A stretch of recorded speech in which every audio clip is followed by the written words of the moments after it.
Welcome to the UHSAA Theater Judging Training. Today, we'll cover the guidelines and expectations for judges at the state drama competition. Your role is crucial in providing fair and constructive feedback that helps students improve and grow in their craft.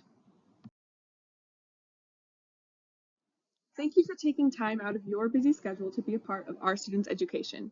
Your role as a judge is crucial in providing valuable feedback that enhances student learning and development in theater. The feedback you provide is the most important part of this competition. It helps students, it assists in fostering student growth in the performing arts by helping them understand their strengths and areas for improvements, as well as by inspiring creativity and innovation through exposure to their peers' work. Without your participation, these competitions wouldn't be possible. Your expertise and fair judgment ensure a high-quality, equitable competition for all participants. As judges for the UHSAA theater competition, it's essential that we adhere to specific criteria to maintain fairness and integrity. First, every judge must be out of high school for at least 3 years. This ensures a level of maturity and experience that benefits our participants, and it also helps guarantee that no judge went to high school with any student participant. Some remote area competitions may have an exception to this rule. If you have been out of high school for less than 3 years, please check with the competition facilitators to confirm you are eligible to judge. Next, there are strict restrictions regarding prior involvement with all participants. If you have worked with any contestant as a coach, or if you are related to any participant, coach, or teacher involved in the competition, you are ineligible to judge. Even if you are not judging the student you have coached, you cannot judge.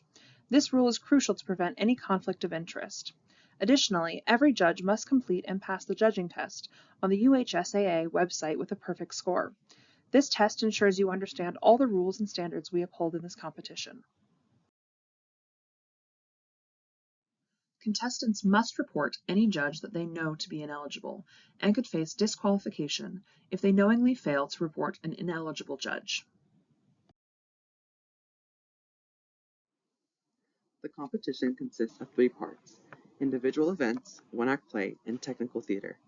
These events generally take place over multiple days, with the one-act play portion of the competition typically taking place on a separate day or days from the individual events, and the technical theater portions of the competition, which will generally take place on the same day. Entries that receive a qualifying score at the region level are able to advance to the state competition. We will talk more about that later. The technical theater portion of the competition consists of 2 different events: costume design and scenic design. Each entry consists of a single student reading a play or musical and creating an original design based on their own artistic interpretation. While the requirements for the different events are not the same, all students may only use a trifold board and the space in front of their board on the table to present their physical work. Judges should review the physical presentations before verbal presentations begin. If judges do not feel they have adequate time to fully review physical presentations before verbal presentations begin, they are welcome to go back after the verbal presentations finish to completely review the physical presentations. At the competition, students will have 2 to 5 minutes for their verbal presentations. Students should present their material for 2 to 3 minutes. Remaining time, up to 5 minutes, can be used by judges to ask clarifying questions about the design work. A timer will be provided to stop students at their 3-minute maximum if needed, and again at 5 minutes to stop the question and answer section. Judges, please stay together and watch presentations at the same time, so each student only presents their verbal presentation once. It is suggested that judges limit their question complexity to allow time for all judges to ask clarifying questions. All scenic design entries are scored and ranked against all other scenic design entries in one round. Sometimes, for logistical reasons, you may see scenic designs across various time slots or in various rooms. Regardless of what time or room in which judges see the presentations, all entries are scored and ranked against each other in one round. This is the same for costume design. However, scenic and costume design entries are not mixed together in the scoring and ranking. This means that if there are 8 scenic entries in the competition, their final rankings will be 1st, 2nd, 3rd, 4th, 5th, 6th, 6th, and 6th. There will never be more than one first-place ranking from a single judge in each category. You should also not give a piece with a lower score a higher rank. For example, you cannot give a piece with 25 points a lower score than a piece with 23 points. In the event of a tied score, judges will use their discretion in ranking. There is no finals round for technical events.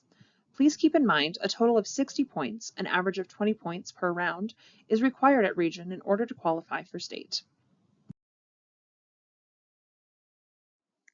At the end of a round of a competition, take a moment to double check that everything is in order. For each ballot, please remember to do the following 7 things. Write specific constructive written feedback. Circle or mark descriptions for every standard. Award a whole number of points for each standard. Add up the total point score and record this number in the space provided. Rank the entry according to the piece's relative total point score.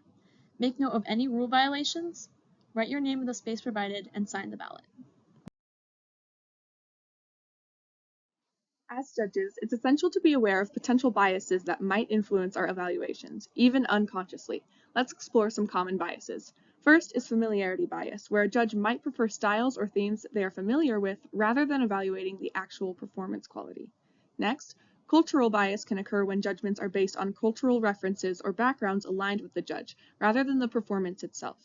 Additionally, aesthetic preferences can lead to biases where personal likes or dislikes in terms of style, genre, or piece selection influence the scoring.